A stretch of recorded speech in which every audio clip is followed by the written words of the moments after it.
use. Greetings! Oh, hey, little creep. Where you been? Oh, well, I just came from the movies. I went to go see Shark Truck 4. Yeah. I didn't know they made 4 of them. Yeah, they certainly did. Was it any good? Well, it was, I want to go with no.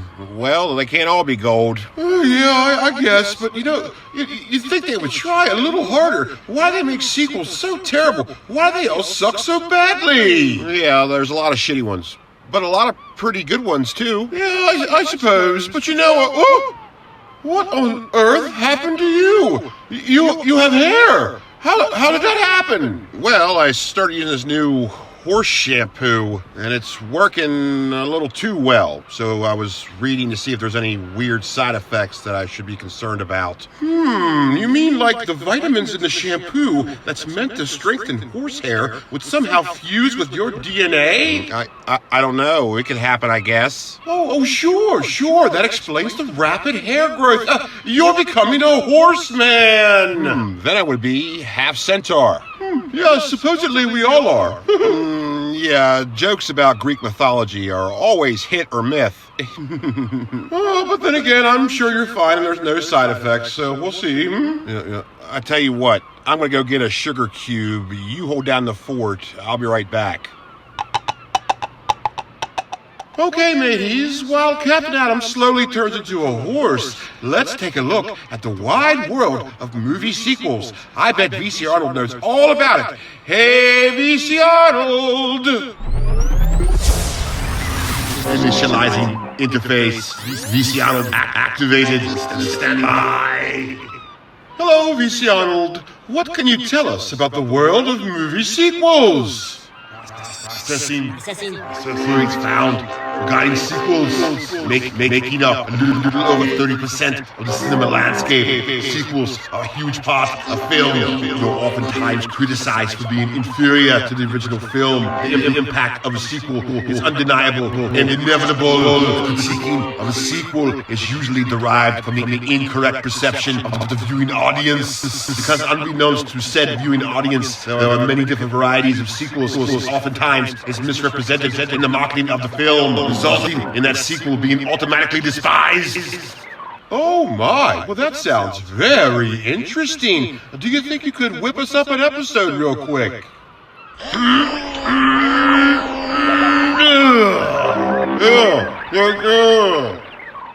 Great! Thank you, VC Arnold. Very well done. And since I can't grab the tape with my tiny skeleton hand, we'll have to imagine it, won't we, folks? Okay, mates, get ready for today's adventure. Yo ho ho! Time for the show.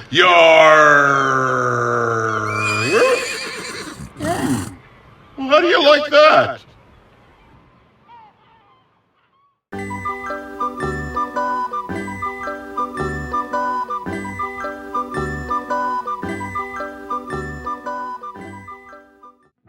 Sequels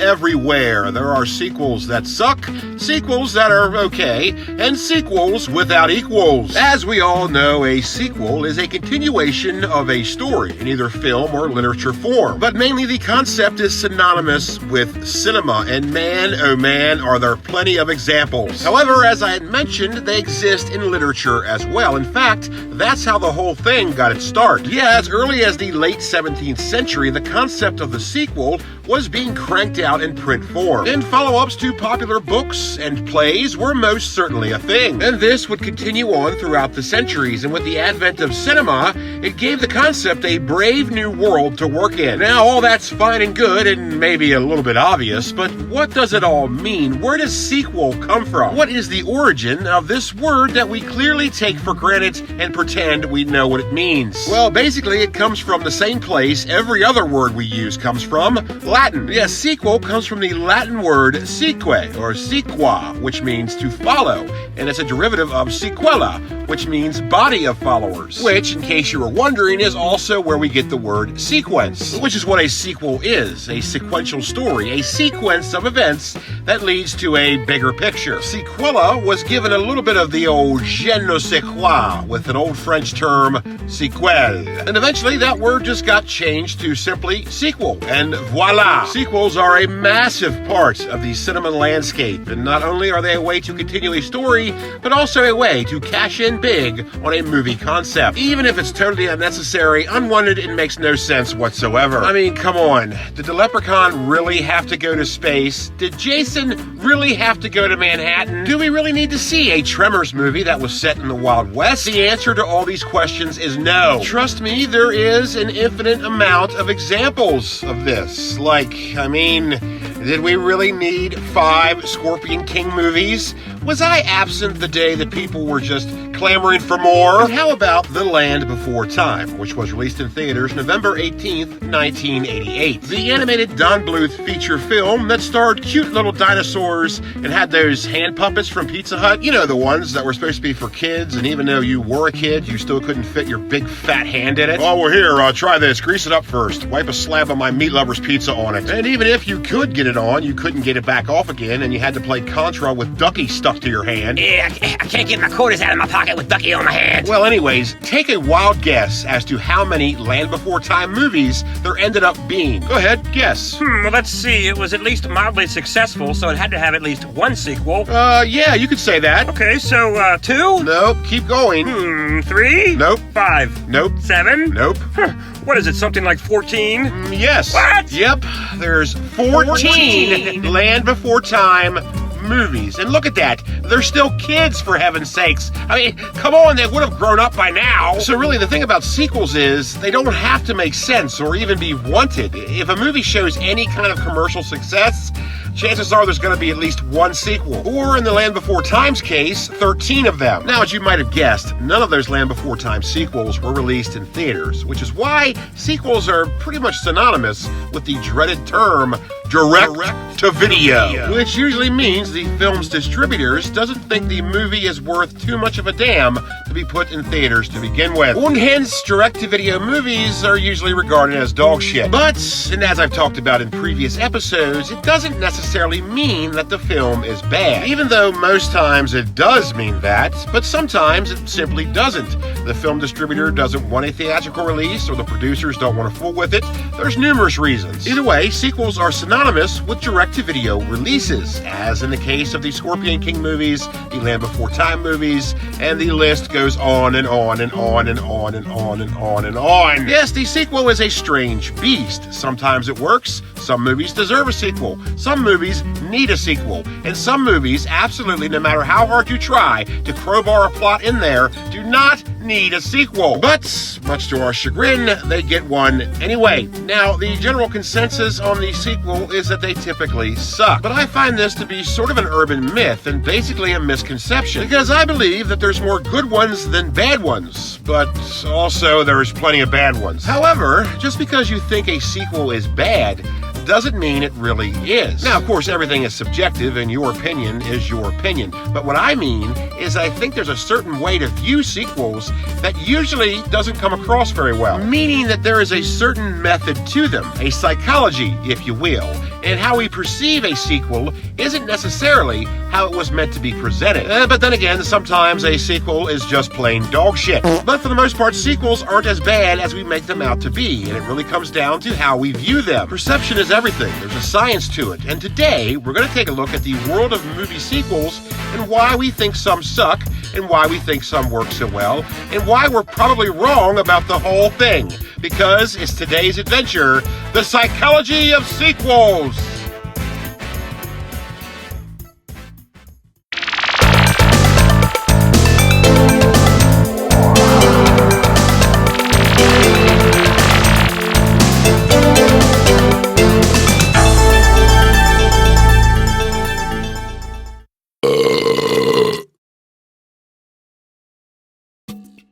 So sequels are a huge part of the cinematic landscape and something we're very familiar with nowadays, but that wasn't always the case. I mean, I guess that's pretty obvious because cinema hasn't always been around, but through the course of human history, we have been familiar with sequels only through book series and the occasional play or opera here and there, but when cinema came along in the early 1900s, that really changed everything. So from that point on, sequels could now exist on film, and that's something we're very accustomed to. Well, soon after the birth of cinema, it didn't take them long to put sequels on film. And in 1916, we got the first ever film sequel with The Fall of a Nation, which was the follow-up film to 1915's The Birth of a Nation. And you might be asking yourself, well, gee, why wasn't The Fall of a Nation just called The Birth of a Nation Part 2? That's a good question, because we're used to having movie sequels have numbers in the title to signify their placement within the film series. Now, it might surprise you to find out, as it surprised me, that movies didn't start doing that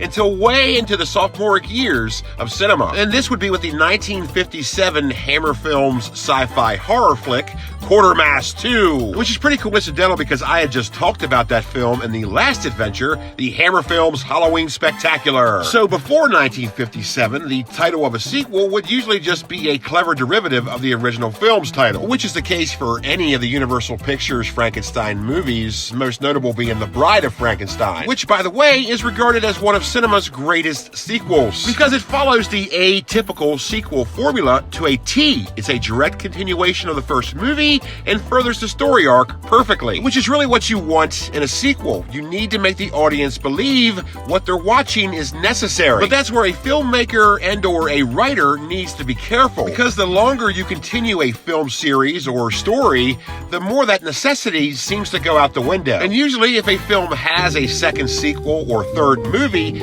that's when it starts to stink. And I've talked about what I call the third movie curse many times in previous adventures. Yeah, second sequels can be a delicate thing because the third movie, of course, comes after the direct sequel, and usually that direct sequel sums up the story just fine, and there's no need to continue on. And you can always tell when a third movie is simply a cash grab and ignores the story entirely. This is most certainly the case for the Terminator film series. Everybody was just fine with Terminator 2. We didn't need a Terminator 3. Terminator 2 is conclusive. It closes the book on the story, and you can just tell that they had no intentions of making a third movie. The thing is, Terminator 3 isn't all that bad. It's not all that good either, but it doesn't suck entirely. It's just very unnecessary. And at least Schwarzenegger did it. Can you imagine if he wasn't in it? Man, that would have direct-to-video written all over it. Now, the third movie curse isn't always true. There are some good examples of a second sequel, and we're going to go back to the Universal Pictures Frankenstein series with 1939's Son of Frankenstein, which follows 1935's Bride of Frankenstein in a very correct manner. And look at that cast. Boris Karloff, Bela Lugosi, Basil Rathbone. I mean, if you're a fan of classic horror,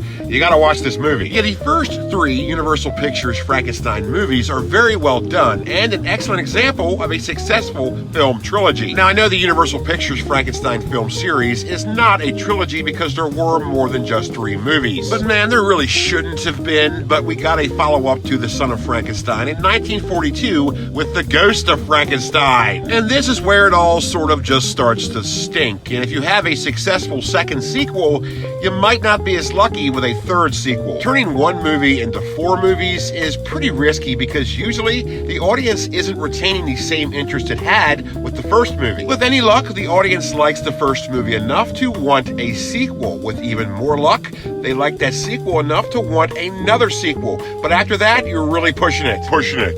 Because basically, by the time a fourth movie rolls around, the audience is pretty much sick and tired of it. And then it becomes a case of, how could you be missed if you never leave? Even though it really should have, the Universal Pictures Frankenstein series doesn't stop there either. But it does start to get pretty interesting as we see the birth of the crossover films in 1943 with Frankenstein Meets the Wolfman. And this movie serves as not only another sequel to Frankenstein, but also a sequel to The Wolfman. So the Frankenstein thing might be getting a little bit played out, but at least least they're keeping it fresh with the inclusion of other monsters, which was a great idea because if you're going to have a long-running film series, you'll want to keep it new. And they would use this formula again in 1944 with The House of Frankenstein, and once again in 1945 with The House of Dracula, and in 1946 with The House of Pancakes. No, I'm just kidding about that, but in 1948 the Frankenstein film series would be capped off with Abbott and Costello Meet Frankenstein, which was a horror comedy, of course. And it was a good move because it proves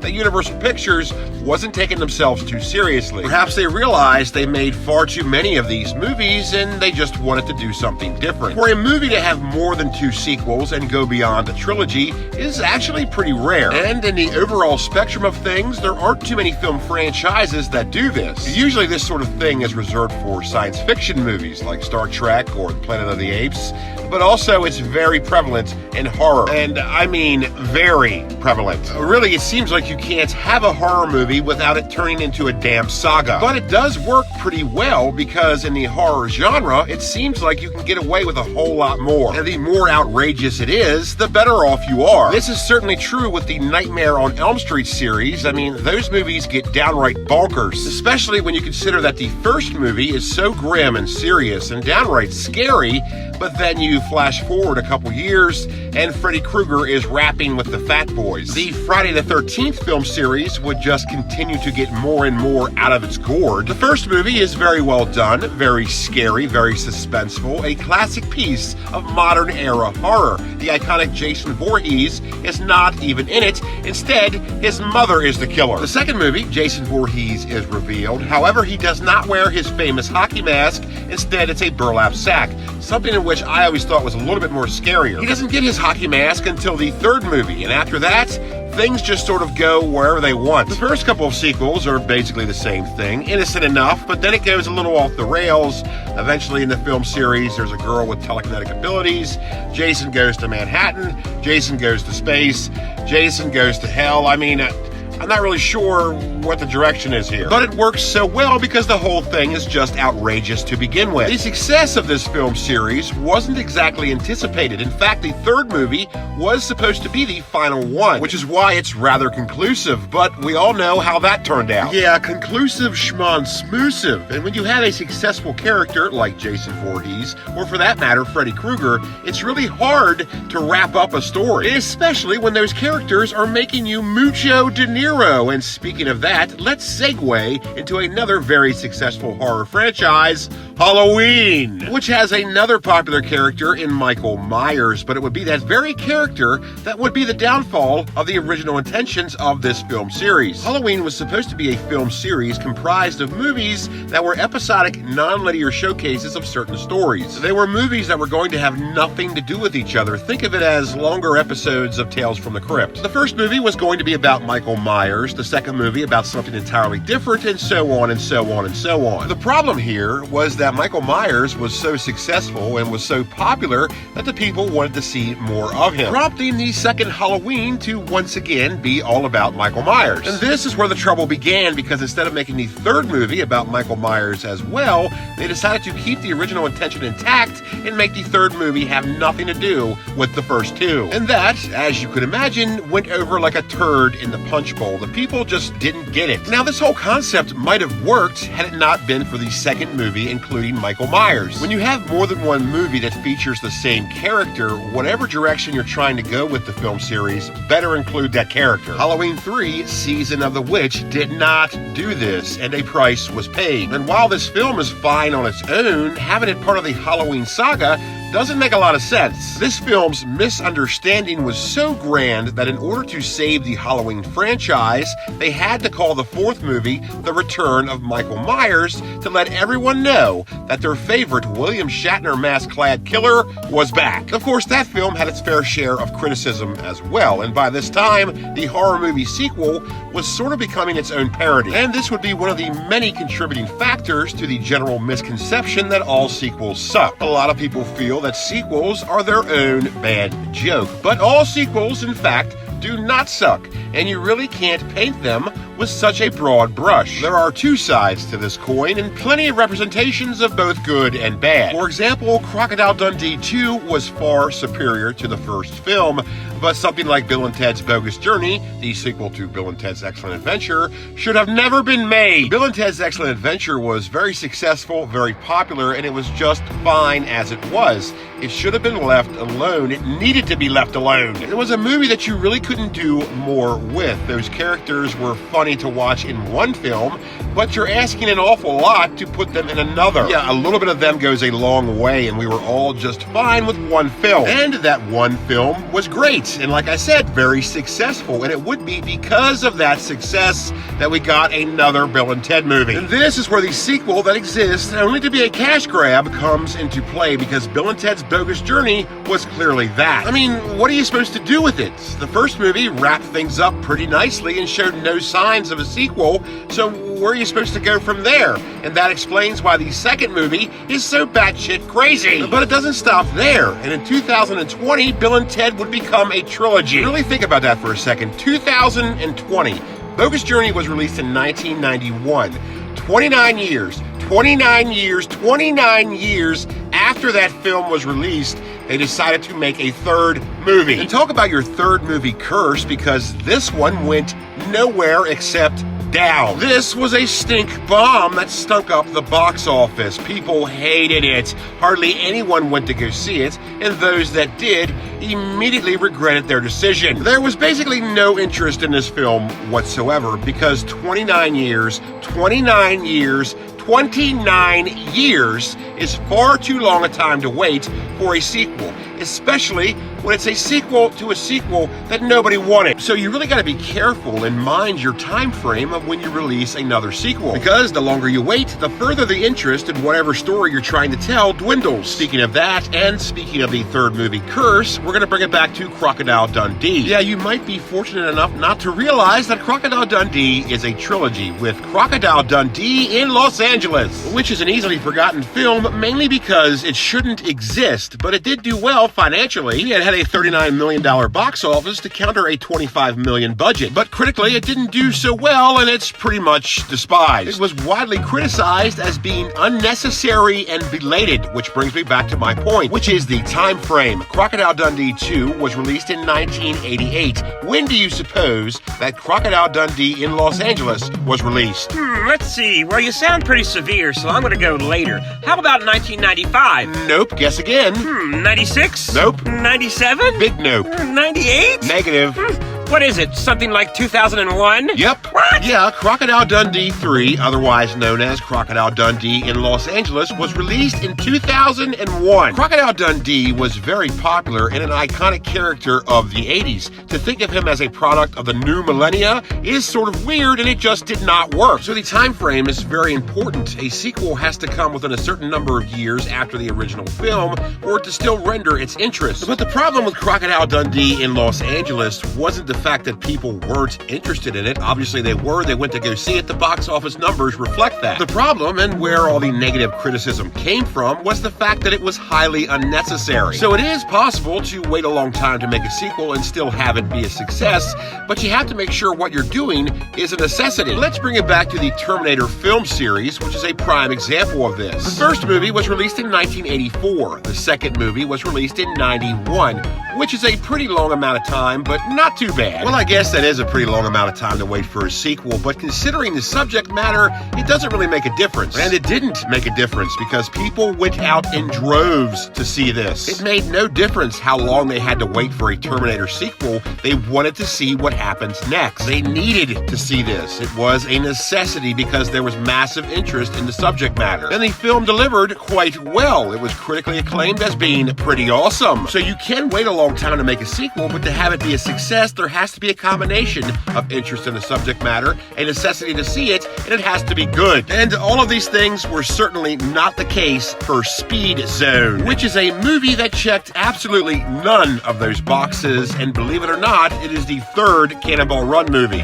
There was a third Cannonball Run movie? Yes, there was, and Speed Zone was it. Not that you could tell, it wasn't marketed as a Cannonball Run sequel and the name doesn't imply it at all. I don't know what they were going with here. You have to watch the movie to figure out that it's about the Cannonball Run race, which is an arduous task because this movie is pointless and dull and not funny whatsoever. It has nothing really to do with the first two movies, and you're really going to hate yourself for watching it. Now, this piece of crap was originally going to be called Cannonball Fever, and it was marketed overseas as Cannonball Run 3. But in the States, it was released as Speed Zone. It was released in 1989, only 5 years after Cannonball Run 2, so that's not that bad. But even though it was only 5 years difference, nobody gave a shit. There was zero interest in this movie. It was made on a budget of $18 million, but the box office was only $3 million. That is what you call a stinker, and it's weird to think of the Cannonball Run as a trilogy, and furthermore, it's insulting that the good name of the first two movies are now sullied by this one. It is a prime example of the third movie curse, and another prime example of a huge part of the psychology of sequels, the title of a sequel. Yes, what's in a name? Well, frankly, everything. And a large part on how a sequel is perceived is in what it's called. The naming of a sequel is very important because it's meant to distinguish what kind of sequel it is. And there are different types of sequels. There's direct sequels, there's follow-up tales about the original subject matter, there's prequels, and there's other episodic shenanigans to be had. So the title of a sequel should tell you what kind of sequel the movie is supposed to be. And this is something filmmakers seldom get right. And it's not their fault. It is a massively overlooked detail, but one you really got to look closely at. What a sequel is called distinguishes what it's perceived as, and it determines how satisfied or disappointed your audience will be. A good example of a sequel that should have been called something else because it's not really a sequel is Predator 2. And I go into great detail about that in the tonight's viewing episode all about Predator 2. It's a bit of a compendium piece to the very episode you're watching right now. The link to that tonight's viewing episode will be in the description of this video, and you should check that out immediately. There is a variety of different ways to name a sequel, one of which we've already discussed briefly with the derivative title. You know, where you take the original film title and just add other words to it to make it seem like it's a continuation of that story. The best example is The Bride of Frankenstein, which I've already talked about, but also there's Batman Returns, The Invisible Man Returns, The Return of the Fly. Basically, if you want to make a derivative title sequel, just put return in there. Yeah, I mean, there's like Superman Returns and The Mummy Returns. There are lots of examples of that method, and sometimes it can be misleading. Having return in the title does not always mean it's a sequel, even though it should, like The Return of the Living Dead or Return to Horror High. And you can also do the derivative method by making the original title simply plural, like Alien and Aliens. And then there's the sequential method, which is simply putting a number beside the title, signifying its placement in the film series. But you have to be careful there, because if you name a sequel sequentially, you're specifying that that movie has a direct link to the other movie. Yeah, it's supposed to be a direct follow-up to the first film or second film, whatever the placement is, and filmmakers get this wrong a lot. A good example of this would be the Lethal Weapon series. None of those movies have anything to do with each other except for the characters, and yet they're labeled as if they do. Yeah, those movies are pretty much just episodes that include those characters. They're not direct sequels of each other. Because again, there's different types of sequels. There's direct sequels, and then there's episodic follow-ups that aren't directly linked to each other by story, but include the same characters or character, as in the case for the Dirty Harry film series. And this is a case where the filmmakers got it right because they named them correctly. They are technically sequels, but not direct sequels. They're episodes that include the same character, but the storylines have nothing to do with each other. And they did something different with that film series by naming them completely different things. There's no sequential numbers, there's no clever derivatives, they're just totally different titles. They didn't even use the other method of naming a sequel, which would be the colon method, which I know sounds like a medical procedure. But all that is taking the original title of the film, putting a colon beside it, then adding a subtitle, which usually always signifies that it's not a direct sequel, but instead a follow-up episode. And the Dirty Harry film series totally could have done this. It could have been Dirty Harry colon. No, you know what I mean. It could have been Dirty Harry colon, the Deadpool, or Dirty Harry colon, the Enforcer. You know what I mean? And the Lethal Weapon film series should have done this as well, instead of doing the sequential method. Yeah, it could have been Lethal Weapon colon something and so forth, and something. And you can also combine the sequential method with the colon method, giving the sequential title a subtitle. You know, like Terminator 2, Judgment Day, Terminator 3, Rise of the Machines. Or you can always reverse that order and do stuff like The Book of Shadows, Blair Witch 2, or Rambo, First Blood Part 2, stuff like that. And then there's sequels that are named pretty much whatever the hell they want. Yeah, there are movies that are sequels, but you couldn't tell from the title, like The Two Jakes. That's the sequel to Chinatown. Or Jewel of the Nile. That's the sequel to Romancing the Stone. How are you supposed to know this stuff? And I know the Dirty Harry movies don't have Dirty Harry in the titles, well, except for Dirty Harry, but at least Dirty Harry is written on the poster somewhere. So, even though the title doesn't say it, you know it's a Dirty Harry movie. And they were smart in doing that because you don't want to make the marketing for your movie too cryptic. I mean, it's like, oh, I'm supposed to automatically know that U.S. Marshals is a sequel to The Fugitive, and I know that U.S. Marshals is not a true sequel, it's more of just a follow-up story, but still, you want to know the two films are related somehow. Yep, sequels can get pretty damn confusing. Like, for example, what is going on with the Indiana Jones trilogy? There's something just not quite right with it. Like, you know, Raiders of the Lost Ark and The Last Crusade, the first and last movies of that trilogy, they're basically the same premise, trying to find religious artifacts before Nazis do, but then you have the middle film, The Temple of Doom, which sticks out like a sore thumb. It's completely different, and in my opinion, the best Indiana Jones film, but anyways, what's going on there? There's not links to anything else except Indiana Jones. It has nothing at all to do with Raiders of the Lost Ark, the film that came before it, so what's happening? Well, it's been mused in recent years that Temple of Doom is actually a prequel to Raiders of the Lost Ark.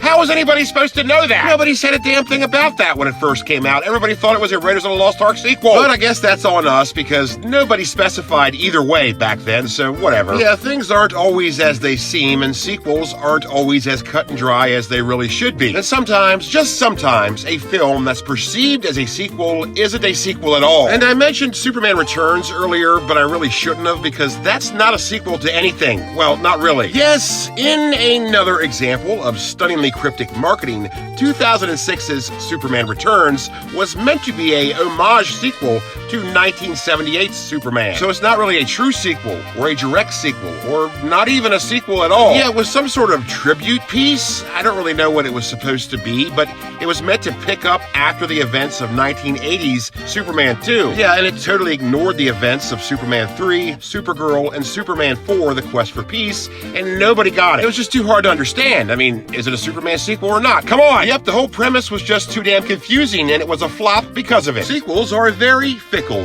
thing, and if they're not done correctly, they're gonna fall flat. There is an awful lot of moving parts when it comes to how a sequel is perceived, and there's also an awful lot of stuff that can go wrong. But sometimes, if they get one of those parts wrong, it doesn't matter because the film series is still successful, like the Lethal Weapon series. On the other hand, they can do everything right, and the sequel is still forgotten about because the interest in said sequel is so benign. Yeah, there's sequels that we didn't even know existed, like, did you know there was a sequel to Splash, or how about Universal Soldier 2? Everybody forgot about that one. The world of sequels is immensely expansive, but some of that expanse is taken up by sequels that just shouldn't be. Did we really need a sequel to Saturday Night Fever? Why does Grease have a sequel? And why does Bambi have a sequel? Well, it's all about the money, and if a studio thinks a sequel is going to be profitable, you can damn sure bet they're going to make one. It doesn't have to make sense, it doesn't have to be necessary, all it has to do is make money, but most of the time, it doesn't even do that. Yeah, like anything, it's all a gamble, and I appreciate you taking a gamble and wasting your time watching this video. I hope you enjoyed it.